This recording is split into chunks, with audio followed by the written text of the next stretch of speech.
On today's episode, Kaylee joins us to talk about some outdated graphic design concepts that you should be aware of when you're creating your next design. And I go over some of the latest social media platform updates and how those might impact you, whether you're a social media manager or just an average everyday user. So let's go ahead and jump into the digital wrap up.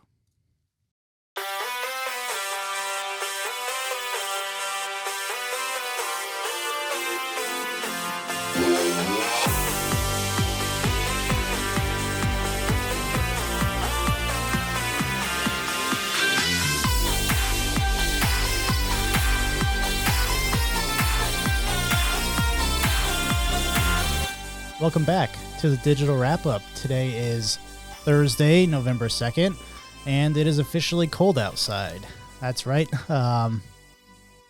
Halloween came and it decided to be the coldest day of the year, I think, so far. We got a lot of snow up here in good old Tipton, Indiana, while we were supposed to be, trick-or-treating and having outdoor events for Halloween. Kind of cold came out of nowhere, and I'm not happy about it, but today's episode is going to be a good one. I have some updates that you should be on the lookout for in the near future. A lot of them actually coming to Instagram. There's quite a few things in testing right now that could make a big update for personal use and for social media managers down the road.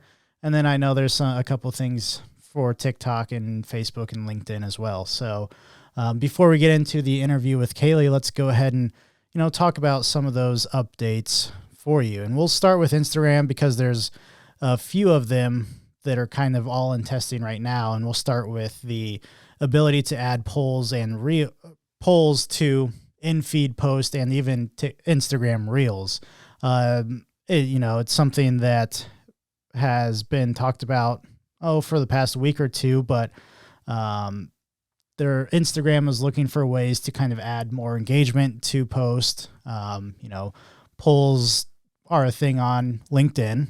They're technically a thing on Facebook still, but only in groups. And obviously polls are big on Twitter or X, as it is now known. But I'm not sure exactly how this one will work out because, it's always been more visual, and I don't know if it'll be in the caption or in the actual post itself, how that'll work out. There's polls in Instagram stories, obviously, too. Forgot to mention that one. But adding it to in-feed post and Reels, obviously they're able to do it because they do it in stories, but it might just be a little different in the actual post itself. Not sure how I feel about that one and how it'll exactly work, but I know they're just trying to drive ways to get more engagement on in-feed stuff. And kind of on the same topic of the feed, they are now looking to introduce a Meta verified feed only. So a separate Instagram feed for only accounts that are verified through the Meta verified system. And that would be, I think, Elon Musk has talked about this for X in the past. It's hard to say because he's been talking about so much other stuff all the time, but I think this would just be a way to, I don't really see the need for it yet. I mean, I don't think there's that many people that are actually verified on Instagram through the new verification process that I would want to separate into a separate feed at this point, but maybe for bigger accounts or more popular creators, that might be beneficial. I'm not really sure.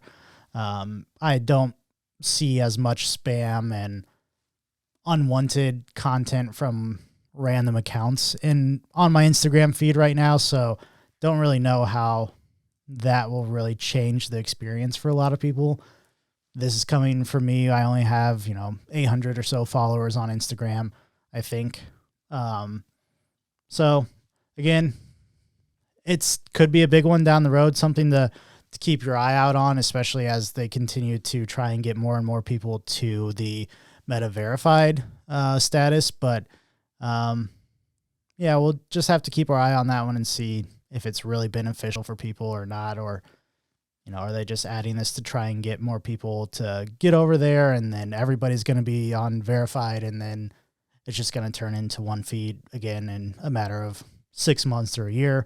Who knows? But one that I am kind of more excited about staying with Instagram is they are working on a nearby stories option. Not exactly sure how this will play out, but I see a lot of potential in this for discovery of your account. Obviously, your account will probably have to be on public for this to work for you. You might be able to see nearby stories from other people, but you won't be able to post and have it show up in nearby stories. I don't know if they're going to make it where you have to opt in with each story to get it pushed to the nearby stories feed, I guess. I'm looking at a picture of it here, and it looks like it'll just show up like your stories in the top left, and then it gets into the stories of everybody else, and it looks like nearby might be like the first option right next to your story. If that's the case and you're able to post to stories in a geographic location, I think that could be really beneficial for businesses, attract more local people to your Instagram account.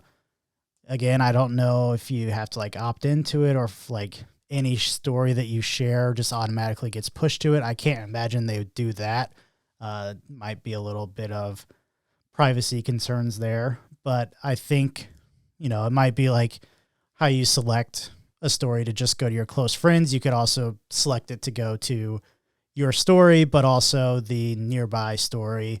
So it's kind of really new, just kind of looked at it or seen a post about it in the past 7 days. So there's not a whole lot of information out about it, but I definitely think that one out of these 3 Instagram updates has the biggest potential for success or tools that could actually be beneficial for content creators or businesses.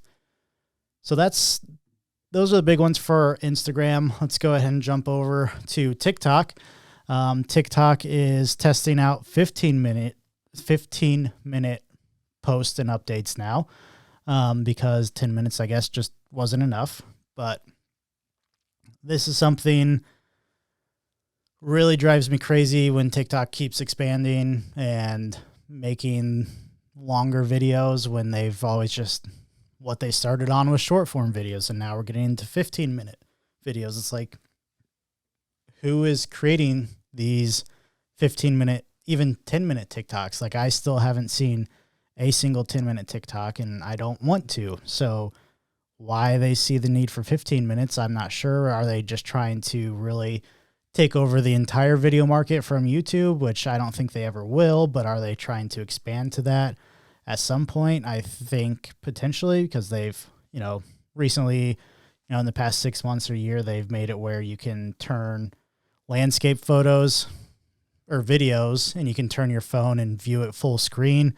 That's a functionality of YouTube. And so now they're adding even longer videos. I don't know. Maybe that's their end goal, is try and take over the full video market.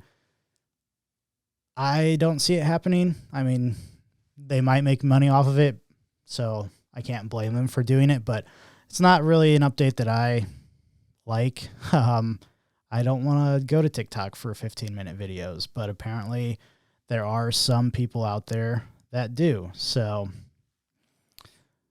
we'll see how that one shapes up, or if they'll actually push it through. If it's been talked about and they're testing it, I'm sure it actually will roll out, because there's people out there that obviously want it. So it is what it is. I will make this claim now that I will never make a 15-minute TikTok video, and you can hold me accountable for that for as long as I live. But last update here, switching over to Facebook. Obviously with Threads, Meta is trying to push Threads more and more to get people on board, and I think it's working. I've been a lot more active on Threads recently, probably more active now than I was when it first launched. I've kind of gone back to it and gotten a lot of good engagement and conversations out of it. But what they're doing now is, if you're on Instagram, you've probably seen that they're showing updates, Threads updates on Instagram. They've been doing that for a few weeks now, if not longer. I just started recently noticing it, but now they're also going to start pushing. They already have started posting threads to Facebook as well. So they're trying to get more and more people to switch over to threads, and I think it's honestly working. Every day I get on there, I see more and more interaction, more engagement from my standpoint, and I think they're really trying to capture not just the Instagram users, but also the Facebook users now as well. And in case you missed it, another update is that when you're on Threads itself, if you go to tag somebody and they don't have a Threads account, or they haven't created or signed up for Threads yet, but they have an Instagram, you can still tag them and they get a notification on Instagram, actually, trying to encourage them to sign up. And it shows kind of an Instagram icon next to the tag instead of just a regular tag as if you were tagging somebody on Threads. So just another little cool quirk that they're trying to get people. I used it when I was promoting the most recent podcast, not this one, obviously, but the one prior to this with Quince Mountain that we did, which, by the way, was a great episode. If you haven't listened to it yet, definitely go back and tune in. But I tagged him. He doesn't have a Threads account yet, but I was able to tag his Instagram account. And I haven't seen this yet, but supposedly those Instagram users who don't have a Threads account actually get a notification within Instagram itself. So now they are kind of pushing Threads even more beyond just Instagram, which obviously Threads was an Instagram product, but it all falls under Meta. So now they're going to, or they already have started pushing it to Facebook as well. I don't think you can tag people in Threads that have Facebook accounts yet, but honestly, I wouldn't be surprised if they start doing that soon. So those are kind of the big updates in the world of social media and the different platforms for this week. I think going forward with the digital wrap up, I'm going to try and highlight a few of these every week, so that, just kind of quick hits like this, and not do necessarily a full episode on it, but just short updates, and then get into a bigger discussion or topic or interview, like the interview that's coming up with Kaylee here in a second. Kind of structuring it that way so that it's a little more planned out on the podcast. It's not just, you don't know what you're going to get on this week's episode. We'll do, weekly updates, and then some form of longer discussion, interview, whatever it may be. That part will kind of vary still, but the general structure will be intro, social media updates, longer discussion or / interview. So hopefully it's something that, you as listeners or watchers on YouTube. If you're not watching on YouTube, go to youtube.com/@HardenDigital to see my smiling face. But hopefully it's something that provides a little more structure for the listeners and viewers and will be more beneficial to you all. So thank you all for the support. Let's go ahead and jump into the interview with Kaylee.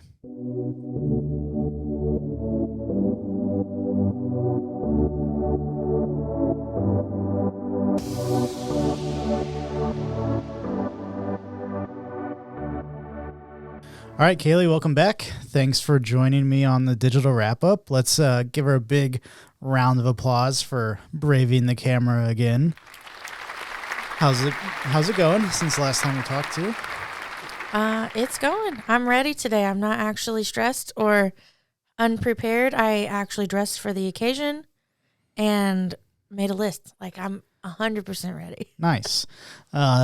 Which, if you want to see what we're dressed like, you're into that, I guess.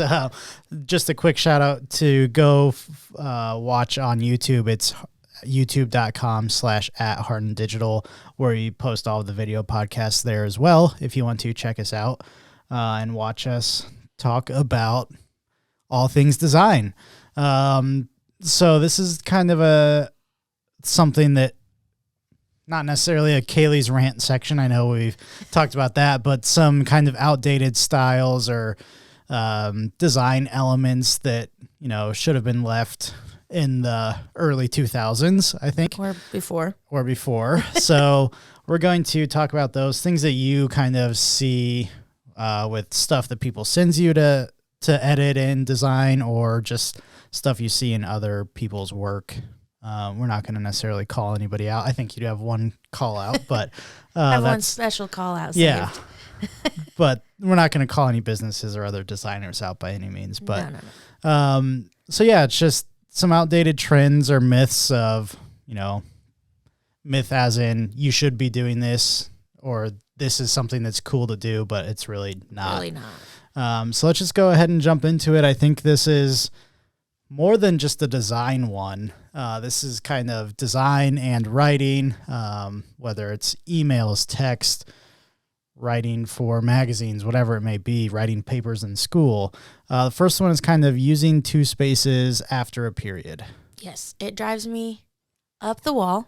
Mm-hmm. I learned about it in college. Like, I distinctly remember them explaining why we no longer do that. That was 10 years ago, but that probably stopped far, far, far before that. Apparently, the trend started with typewriters, and you had to hit the space bar twice to leave enough space for the next letter to not overlap. Oh, I didn't know that. That's where I learned that it came from, and somehow that translated into the first people learning how to type on a computer, and it just kind of never officially was like, hey, we're done with that. Yeah. But the correct styling, I'm calling the Associated Press like the correct answer for this question. For people in our field, yes, AP style is... AP style is what we're going with, and it's one period, and it may not be that noticeable to normal people. I'm just weird, but when I see it in newsprint or in any, even this is our call out, everybody. My husband puts multiple spaces in his text messages between sentences. It drives me bonkers, and it's very noticeable. So yeah, it's one of those things, like, I don't know if there was ever an announcement that, hey, we don't do that, but here's this is the formal announcement. This is my official announcement that if you send me anything that has two spaces, I'm going to delete a space because it just looks wrong to me. I don't know. Yeah. I get it a lot, actually, in emails from clients if they want to send me a poster. Like, sometimes they type up specific things they want said, and there'll be double spaces in it. And, yeah, it's annoying to me. I always have to go back. I do, especially if it's inconsistent. Yeah. Like, sometimes they'll do one and sometimes they'll do two, and that bothers me even more. Because then they're like, I think they know they're not supposed to, but they're doing it anyways. Yeah. I tend to not see it on social media. So, like, whenever clients send me stuff in email, I'm like, hey, can you post this? And there's double spaces or whatever. It's like, I don't care what you say. If that's your style, whatever, it's not right for social media. Yeah. So I think that's kind of, I surprisingly don't see it like in post, I guess, from the business side of things.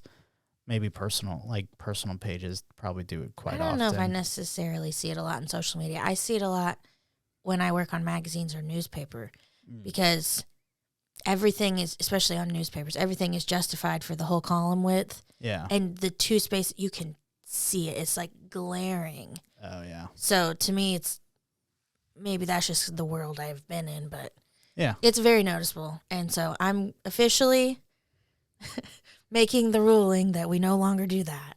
Awesome. Well, there you have it. That's the podcast. That's the whole thing. We were just making this declaration. Yep. No, you talk about magazines and newspaper, and that's kind of a big part of your background, is that type of design. Moving on to the second kind of trend or myth is filling every inch of space and not leaving any white space. Can you kind of go into that one?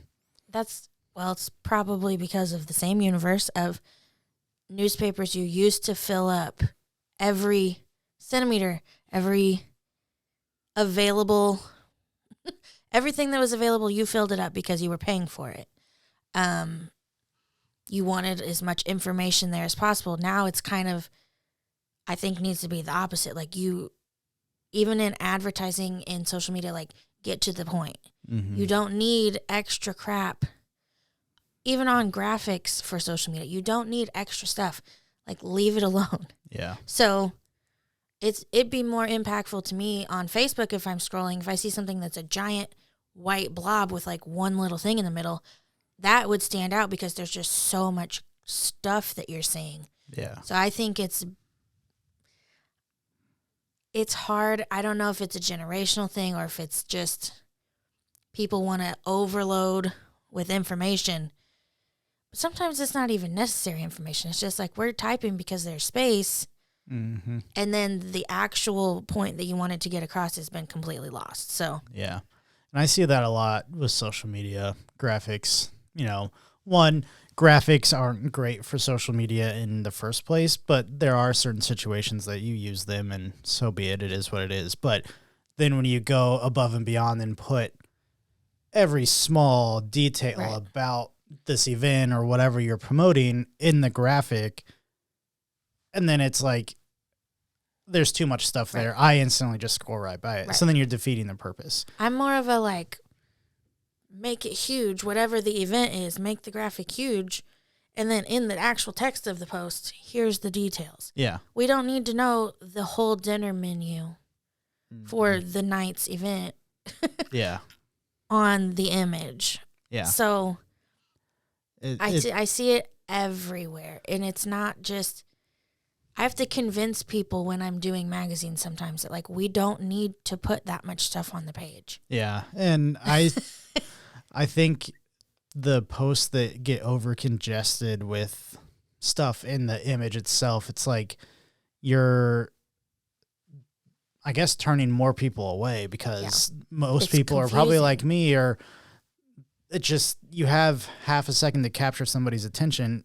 Having all this text, no matter what else is in the graphic, all this text is going to make people just, oh, nope, don't want to read it, don't care. That's not what they're here for. They're not here to try and decipher all this information in a graphic. Yeah. If you can capture their attention with this graphic and this image or whatever, then they're more likely to stop for a couple of seconds and read the caption of the post, and that's where you put that information. Yeah. So it applies to everything. Yeah. I mean, websites, you don't need to that's fill a big up one. Yeah, every single, like, I'm not going to read it. I'm not going to read that. I don't, in ads for magazines or ads, even on billboards or huge ads, if you have 7,000 things people are going to read, they don't have time to do that. Yep.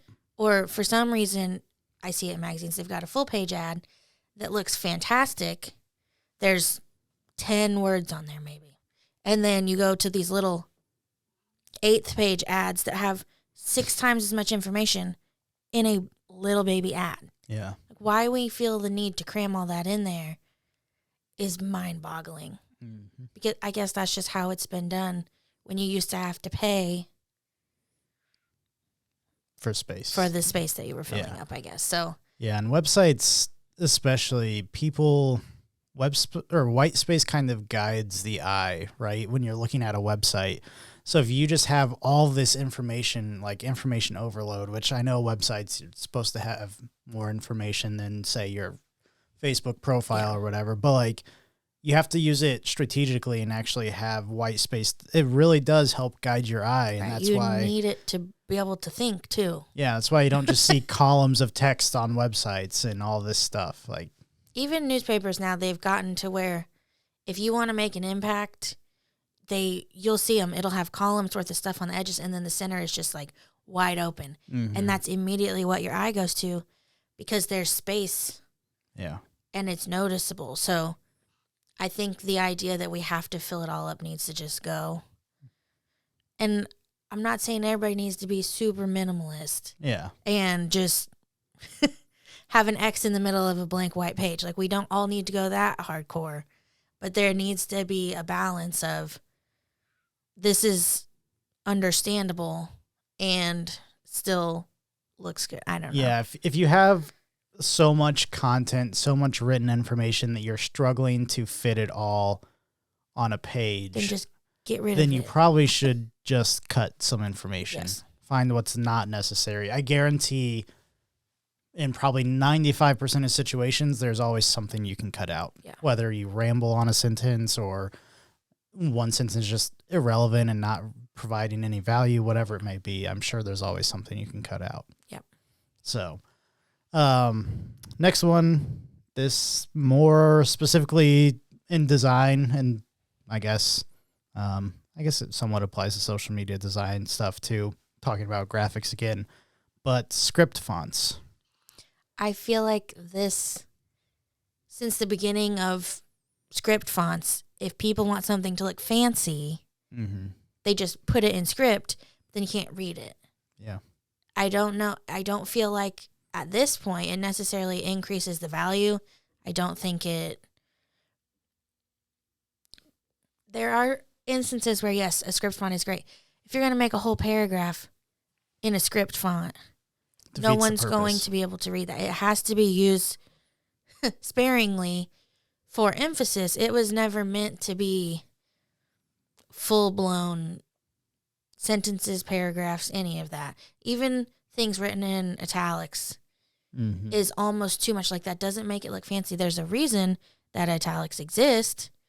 Yep. But it's not just to make things look, I feel like, more expensive, fancier. Like menus. I feel like restaurant menus. Yes. You go to a fancy place and put it in the script, and then then you can't read it. And especially, I don't want to call older people out, but older people, if they're going to a fancy restaurant and they have script font, they already have enough trouble reading the menu in big letters and whatever regular font you use, but you try and fancy it up and put it in script, and it's impossible. We don't need that. Yeah. Most of the time, I will put something in caps and bold if I want it to be fancy. Like, if I want it to be noticed,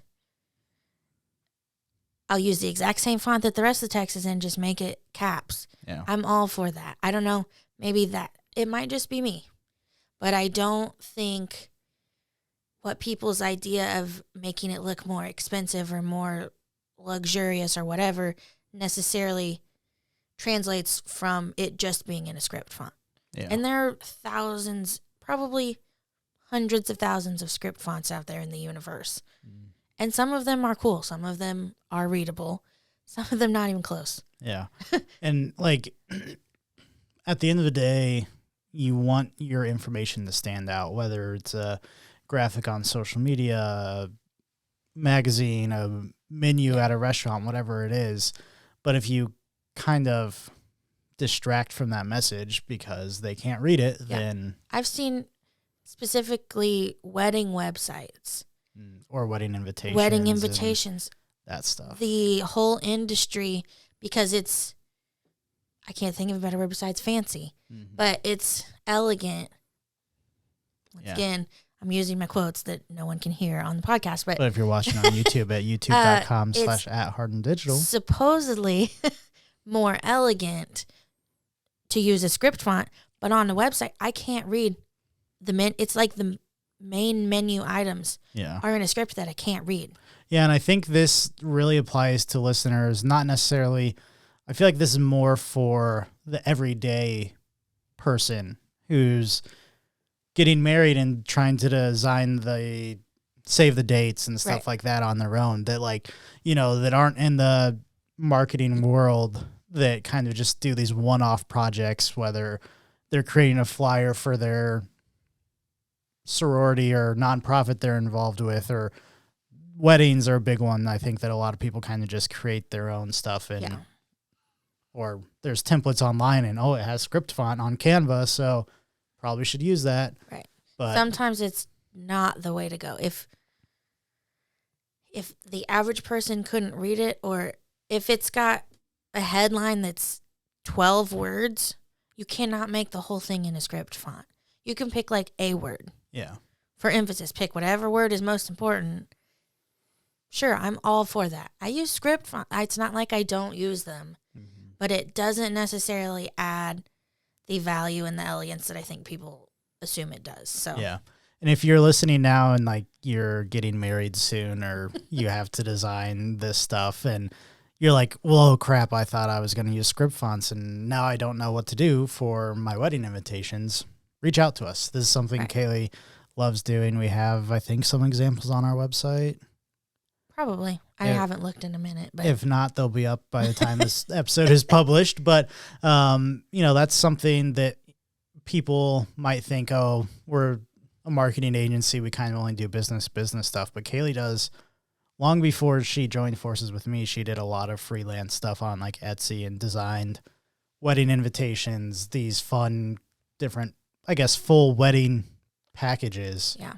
I did one was really, I've done wedding invitations for people in England and Australia, and people wanted like a whole Western theme. Yeah. So that was new. I've never done like a cowboy themed wedding invitation before, but I like doing that stuff. And I think a lot of people assume like you can order them on Etsy. You can make your own on Canva. That's fine. I'm not against that. But if you want me to do it, please call. Yes. Kind of moving on. This one is more, we just talked about the everyday listener or the non-business side of things, but this one kind of shifts back to the business side of things, and that logos must be literal is a big thing that people really, you start a business, you have no design experience, no ideas or thoughts besides this is what the business is. I need to make this literal logo. And I'm not saying you can't. Your imagery and your logo can't be very obvious as to what you do. But just because you run a construction company doesn't mean you need a house and a hammer. Oh, God. And a tape measure in your logo. Like, you don't have to have any of that. Contractor companies have that same roof with the three windows or whatever, and then they just put something different underneath it. You don't have to have, there's no rule that says it must be literal. Yeah. Especially if the name of your company is whatever construction.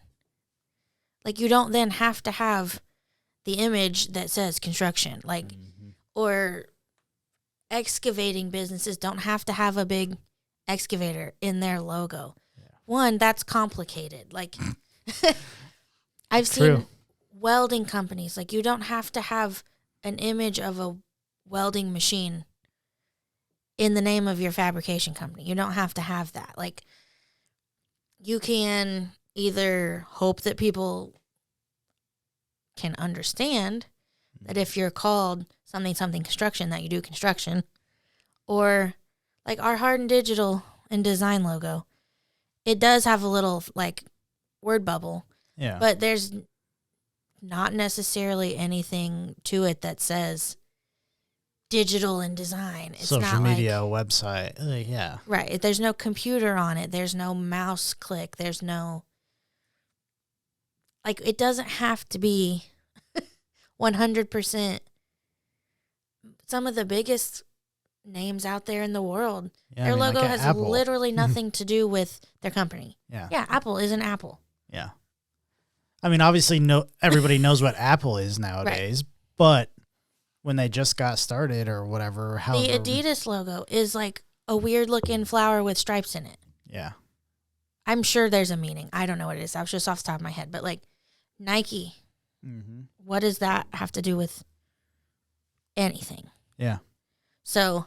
But that's just proof, too. Like, obviously these are huge examples, international brands that everybody recognizes. But if they can do it, your business can do it, too. Right. And still find success. Obviously, there's tons of other things that go into running a successful and growing a business, but if you're afraid that people won't recognize you by your logo, that's not true. It doesn't have to be literal. You could do something completely abstract that just looks cool, and people might remember it better just because it looks cool. Yeah, if you're the 17th construction logo they've looked up and they all look the same, how are you going to stand out? Yeah, but you do something way weird, out there, or like obviously be appropriate, like whatever. But the more you can use little things like as a logo to stand out from the competition, the better, right? Yeah.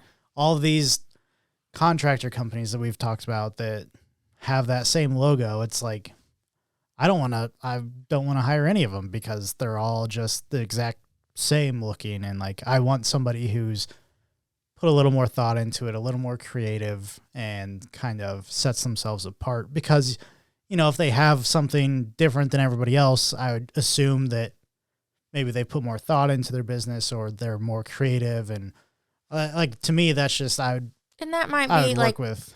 industry specific too. Yeah. Like, I don't know. There's just, I think that's one of those, that's why I'm saying it's outdated. It used to be every single logo was spot on. Mm-hmm. Like, if it was landscaping, it had like a shovel and a tree and some grass. Like, everything was very literal to whatever the company was. And all I'm saying is you don't have to do that unless you just feel like it's absolutely necessary to you. But in the grand scheme, it's not necessary at all. You don't have to have any imagery with your logo at all. Like, it could just be the name. Could just be the letters. Yeah, the letters, typography. It doesn't have to be an image of any kind. Mm-hmm. I would recommend doing it, but at least for like watermark purposes or icon purposes. But you don't have to be so on the nail. Is that what the phrase is? Yeah. You don't have to be so exact with what you're trying to portray. Yeah, I mean, like our logo, and if you're watching on YouTube, it's over here.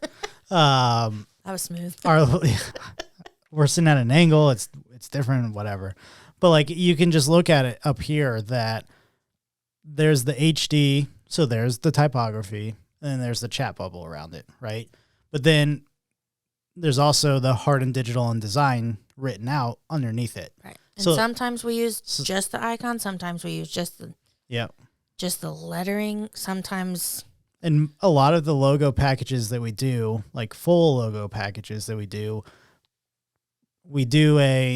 just an icon, which would be the chat bubble in this instance. And then we do like a vertical one where the name of the business is underneath it, and then a horizontal one where the name of the business is going left and right. I just did a logo yesterday where the horizontal and vertical versions don't actually match. Mm-hmm.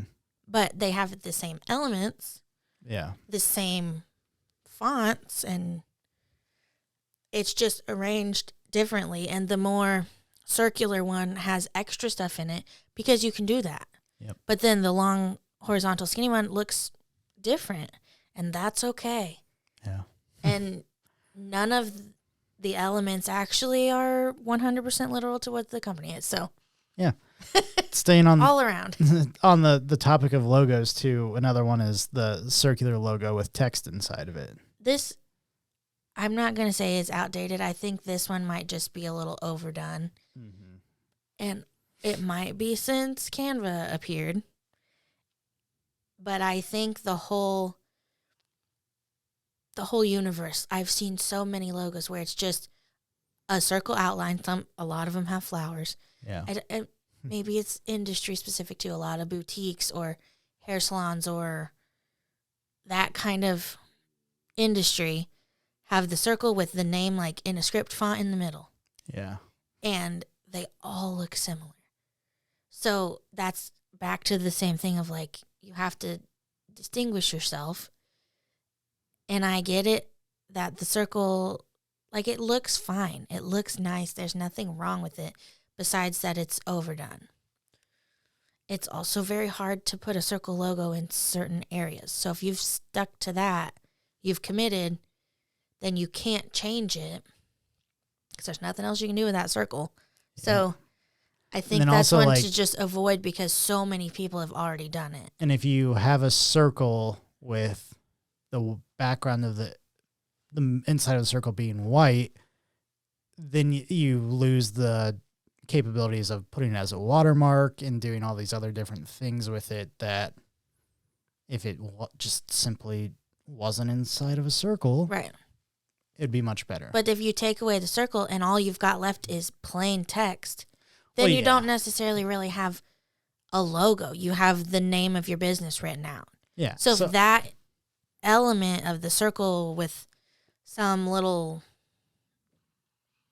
put something else besides just the floral-looking name. stuff, right? You have to still think about if that name can't stand alone if that circle is the only thing making it a logo, then you don't really have anything. It's not a logo. Though. Right. It's kind of just overplayed. Like, that's a way you can use a logo. You could put your logo inside of a circle. Yeah. For a certain design. But if that's what you have to use on everything, I feel like you're kind of limiting yourself. And I've seen even just driving through a small town, you probably have 12 businesses right in a row that 10 of them have a circle logo. So it's just a little overkill. To me, it's something that people should be moving away from just for the sake of it being memorable. Yeah. But I think people who are designing their own, which is fine, like if that's what templates are out there. So yeah. I guess I would say look a little harder to find something that looks completely different. Yeah. And again, if this is like you're in the middle of starting a business or planning a business and you're thinking about your logo and now it's, well, crap, I was going to use a circle in my logo. Right. Reach out to us. Like, even if we don't design the logo for you. It just could be a brainstorm session of like, yeah, these are the elements that you want to include, but maybe we don't need the circle. Yeah. Like, Kaylee would be happy to talk to you. And whether we actually end up designing a logo for you or not, hopefully you at least get some ideas off of it. Right? Like, we have consultations and we talk with businesses about their social media. Sometimes it's just kind of give them ideas type of thing, and we don't end up working with them, and that can be the same type of thing Kaylee does with you. But I had to do the same thing I do it now. I did it in college before I could even start on a project of having multiple variations of the same concept and then picking which one will work the best. So I'm not saying I'm going to completely throw out what you have or that your ideas are incorrect. It's just maybe we can rework it or rearrange it to. Yeah, and I think we talked more about that on a previous episode, didn't we? Probably. Episode 48. What to expect when hiring a design agency. I think we talked about coming to us with information, thought process, concepts behind it, not just being like, this is the business, this is the name. Right. So you can have that idea. Or if you like, hey, I saw this on Canva and I like the look of it, maybe we can figure out a way to incorporate that, but differently. Or I saw this person make this cool logo on TikTok and I want to make a cool or updated logo. So logo talk. That's what we're going to name this episode. No, that's really good. I mean, I think there's a lot of people that create one-off logos for random things, events that'd be good for as well. Yeah, something to stay away from. Yeah. Last one on your list of outdated trends or design myths is outlining text. Yes. This one you seem very... I seem very upset about this. Yes. This is Kaylee's rant. This is Kaylee's rant section of the podcast. I think we always end, the last one is always the one that you're kind of more passionate about. Well, I think it's just because it goes back to what I've said before about other things. It makes it impossible to read. Yeah. If you have, unless it's humongous text that's super thick and the outline is so small, you can't read it. I still wouldn't do that. I would never, ever vote for outlining text with a different color. There's just no reason for that. If wherever you're trying to put it, the background is too busy or the background is the wrong color, the background is too dark, then you need to figure out a new plan. Like, you need to rethink the whole design altogether. So I have a challenge to that. I produce some mini vlog series for one of our clients, and it's a lot of times just the Zoom call where it's just a person's, shoulders and up or whatever. And a lot of times we put text across the screen. Well, a lot of times he wears a black shirt, and then there's natural blue or light, like white light behind him. And sometimes the text goes over, like, in the background a little, so it's over the white, but then it's also over his black shirt. If that's the case, there's literally no other place to put text on the screen. Right. If that's the case, and you have to do that, and you can't put like a color block behind it across the whole thing, or well, that's fancy. If you can't do that and you have to put text over like something that's busy, you can use a drop shadow. I'm not super against a drop shadow. Okay. If you use it correctly and you manipulate it so it doesn't just look aggressive. Mm-hmm. But outlining the text in a different color, it just takes away from the thickness of the font itself, and then it makes it harder to read. So you're taking something that was busy and then putting something busy on top of it. Yeah. So we need to keep it simple. Or if you have to use a different font that's thicker or like a bold version of it, and use a color that you can read on both. I have to do that a lot with magazine covers. Yeah. To pick a font color that can handle all the things that are behind it, even if it crosses over some other element. So there are other things you can do, but outlining it in a different color, just, I cannot see any reason. Even black and white? Like black and outline in white? Yeah. Okay. I would still never, ever do it. I would rather you completely rearrange stuff or make it bold or something. But I feel like it just makes it worse in almost every situation. I'll look up some examples and see if I can find one where I'm like, you know what, this may be the only exception out there. But for the most part, I would just say, please never, ever. Yeah. And we don't need that many colors either. They did it on a magazine, the masthead of a magazine that I just started. The outline of the main title of the magazine is gray. Oh, geez. So they changed the inside color, but the outline is always gray. And I'm like, why do we need that? Like, why even outline it? Why outline it at all? It's perfectly readable without it. Yeah. I fought for this on different projects before. I mean, that on a magazine of like, I know the magazines that you're designing kind of makes it look like unprofessional, childish, like. It just looks, it's just, maybe it's outdated. Maybe that used to be the trend. I can't imagine why. Yeah. I can't imagine in my head why that would ever be a popular trend. But I do think with different people I work with, if they've been in the industry for a long time, they're like, well, just outline it. No. I will fight for that one almost every time. I'm going to look up an example, though. I feel like there's probably an exception where people are going to come at us in a comment, be like, well, I do it for this specific instance. Huh. Or if you're going to do it, if you have a good example, it better be really fantastic looking and be on purpose.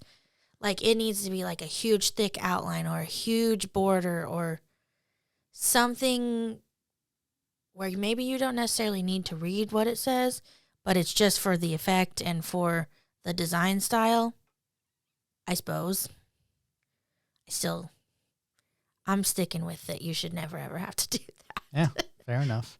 If you have an example that you think is good, or that you've used it in the past, and you're like, there's no other option, like I kind of just did, tag us in social media, reply to the comment on the post that you found this podcast in, whatever it might be, and we'll have Kaylee design something different for you. Or that'd be fun. Kind of like give you a different perspective of what you could do instead, and that similar. We might not be able to recreate the exact thing, but something similar at least. So I feel like, okay, I do have one exception. There, see, I thought of it already. When you're trying to make things look like chrome, like text look like chrome, a lot of times to get the correct effect, like you have to have type thing. We didn't really do chrome. One of the design concepts. One of them I think is chrome. Yeah. To get it to look like the correct chrome effect, sometimes you have to have an outline, because you have to have a gradient going a different direction of the main gradient to do the effect. Okay. So there's my exception. Sweet. That's the one thing I can think of. We talked ourselves in a circle there. Awesome. Well, anything, we've covered 6, 5. I combined the 2 logo ones, which is fine. Okay. But anything else off the wall, crazy outdated myths or concept styles? Since we've been talking, anything else pop into your head? Not particularly. A lot of stuff I feel like the general population knows if it's outdated. Yeah. And trends change. Like bubble letters will go out and then bubble letters will come back. Talking about script fonts in general, Comic Sans. Comic Sans? I think it has a place. Does it need to be on everything What ever? about on a brochure? Unless it's for some kind of Childcare. Yeah, so I still feel like there are so many other options. I saw a thing yesterday specifically about using Comic Sans in Helvetica because that used to be the go-tos. Yeah. And how people were like, we need to please pick something else. Yeah. So the trends, I did research just to see if I was crazy, but some of the trends from the past 20 plus years, design trends were bizarre. Yeah. And I'm happy that other people also agreed and were like, no, we need to we need to stop that immediately. A lot of the web design trends were bad. I'm sure. Bad. Well, and the internet has improved. Well, yeah. Some of them were like from the very beginning of websites. Wow. When the buttons were like, I don't even know how to explain it, like beveled so they came out, but then also like pushed back, and then the text was also beveled, and it was like aggressive. Yeah. Some of the web design trends, if you want to look up some funny stuff, the web design trends from the past are excellent. But like design trends in general, probably about every, 10 years, there's like a whole new phase. Yeah. So I'm fine with that. I'm fine with things changing, but these are some that Just maybe like made it a little too long, and we need to just doesn't have a place with today's digital world. Yes. Cool. Well, I know we have another episode planned or on the books, talking about design. I'm kind of looking at your notes here, but do you want to preview that? I mean, we can. This was just me off the top of my head. Yeah. Thinking about times in real life where I saw something that changed and it was noticeable. Like a design changed somewhere out there. I guess I can. No, you don't have to. I don't want to go into it because I only have 3 on the list so far. That was just off the top of my head that I could remember noticing something. I'm like, wow, they changed the font. Or, wow, that was not a good life and these choice. Aren't necessarily specific to the marketing industry or people in the marketing world. No, I was just thinking like me out and about. That I like one of these on the list. I know specifically, like I mentioned or noticed too. Like, well, it's not a great example because I'm in the marketing world, but you know, something that other people have pointed out that I saw people talking about. Right, and maybe people just don't notice that stuff, and it could just or just goes right over. Could just head. Be me. Yeah. Yeah. But I notice weird stuff. When people get new menus, restaurants I go to, even not frequently. Yeah. If they get a new menu, I'm like, ooh, like a whole new design. How exciting. And they're usually crap. Right. But. Or if people, I'm getting way too into it. If there's a sequel to a movie and the title font is different in the sequel, it bothers me. Like, why could you not? It's a sequel. It's the same exact series. Why is it different? Fair enough. So, it's not going to be a rant episode, I swear. We'll see about that.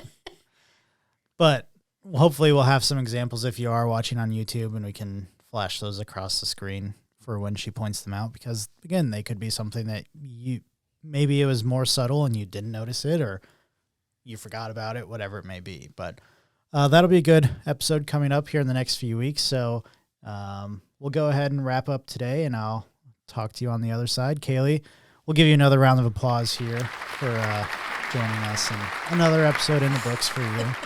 I think you're contracted for another 30, but no, just kidding. I don't have that many ideas.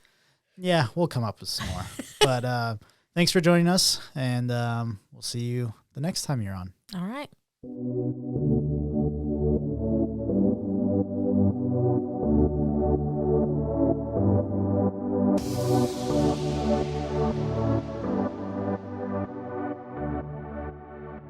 All right, that will do it for this week's episode of the Digital Wrap-Up. Thank you, Kaylee, for joining me again. It's always fun having you in studio, which is a full 10 feet away from your office. It's not like you're traveling, but it's always fun having people in person in the studio talk. Hopefully, goal of mine in the very short, near-term future is to start getting some more people into the studio to record with and talk to, trying to work some things out and maybe some partnerships with the local Chamber of Commerce here. So I think with the new structure and, sticking to that structure of the social media updates and the interview or longer conversation, topic discussion, whatever it may be, and then getting more people into studio, hopefully start transitioning the podcast into even better form. So thank you, everybody who supports. If you want to support the show, there's a link in the show notes for you to make a monetary donation as little as $3 a month. If you want to support the show, helps us, update our equipment, softwares, everything. Just a good way to support the show and get a shout out on the show, suggest topics, ask a question, whatever it may be, for showing your support. So thank you, everybody, for tuning in, and we'll see you next week on the Digital Wrap-Up.